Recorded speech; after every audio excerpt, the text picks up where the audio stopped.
So Sunny Gavaskar now joins us live from Chennai. Sunny, in recent times we've seen one of the major reasons why India has done so well in one-day cricket is because the top order has always scored them some big runs.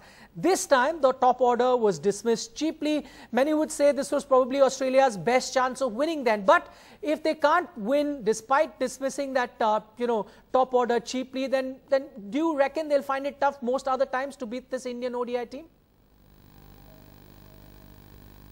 Well, they certainly will have to lift their game up considerably if they're going to challenge this Indian team, because what the recovery showed that India has got depth in its batting as well. Hardik Pandya played an incredible innings, and in the company of Mahendra Singh Dhoni, who's such a calming influence at the other end. He didn't go flat out at the start, worked his way to ones and twos, the occasional boundary, and then once he had got set and once he realized that now India needed to press on the accelerator, he hit those flurry of sixes and boundaries. So India really has a lot of depth in its batting. In the bowling as well, India showed that the variety that it has, it'll mean that the Australians will really have to lift their game up to try and challenge this Indian team. Right. Saima, you say that the Australian team really needs to lift their game up, but do you see that happening? Because today, losing a hard-fought game is another matter, but the Australian batsmen look completely clueless against the Indian wrist spinners. Do you see them bring about a change in the remaining 4 ODIs? Well, I think they can certainly do it because they've got some class players. David Warner has been in good form. He was looking good today as well. Steve Smith didn't score too many, but Steve Smith again is somebody all of us in India know to be a class player. So these two really have to fire. These two fire for Australia. It makes it easier for the batsmen to come down the order. Maxwell played again another terrific innings as well, but wasn't able to carry on to a win. So clearly, I think much of the onus on taking Australia to a big total depends on Warner and Smith, and down the order on Maxwell. Right, Saima, in hindsight, I'm still talking about the wrist spinners, and I'm not sure Virat Kohli planned it this way, but India were fortunate to have 2 wrist spinners because, today, instead of finger spinners, because with the wet outfield, because of the rain, they may not have been as effective, the finger spinners, as the wrist spinners were today.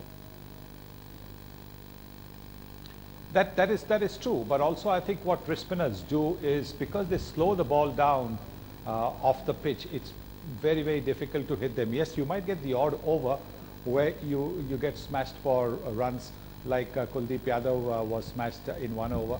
But I think with Yuzvendra Chahal bowling so well, I think the wrist spinners will be picking more wickets for India because they slow it off the pitch. And the Australians, who are brought up on quick, fast pitches, they like the ball to come onto the bat quite quickly, and that's not what's going to happen in India. Saima, you spoke about MS Dhoni's batting, but that captain within him still remains, even though he may not be the official captain, and it was great to see Virat Kohli encourage that as well. Well, I think the wicketkeeper is always in a very good position. The best position is the wicketkeepers. He knows exactly what the pace of the pitch is. He knows exactly how much turn is happening, and therefore he's able to guide the captain who's standing a little away as to the field placing, as to the kind of bowlers who will be effective.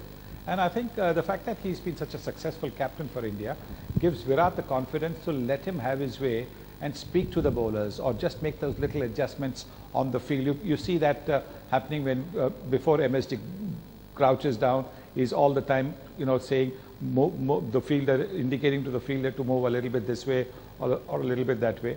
And I think that's because Virat realizes that what MSD is looking to do is trying to win matches for India. Okay.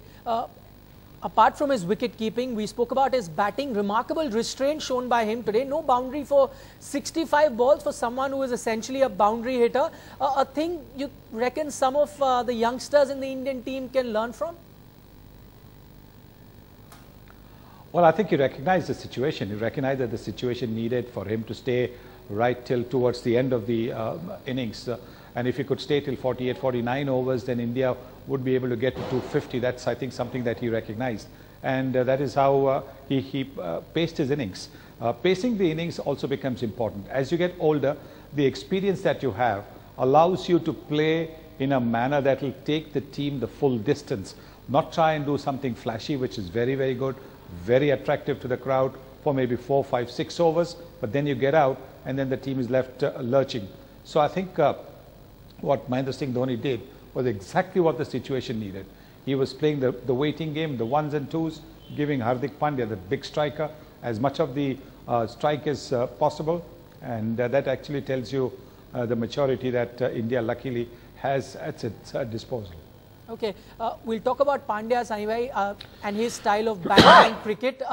You know, with the consistency that he's showing and with the consistency that he's doing and playing such knocks, would you think that there is a method to his madness, and it's not just about, you know, seeing the ball and hitting the ball? No, I think if you have a look at his sixes, he hits them in the V. He uses the straight bat as much as possible. The one time that he tried to go mid-wicketish, a little bit of a cross-barrel shot, he got out.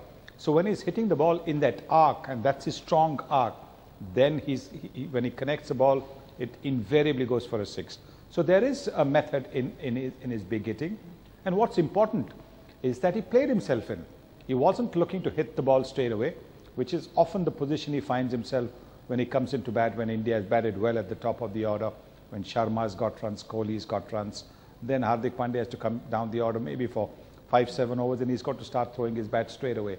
But he played himself in. And I think that again, with Mahendra Singh Dhoni being at the other end, who would have been speaking to him not to get carried away, but to keep going, I think that was a very, very important partnership. And that was a game-changing innings from the young man.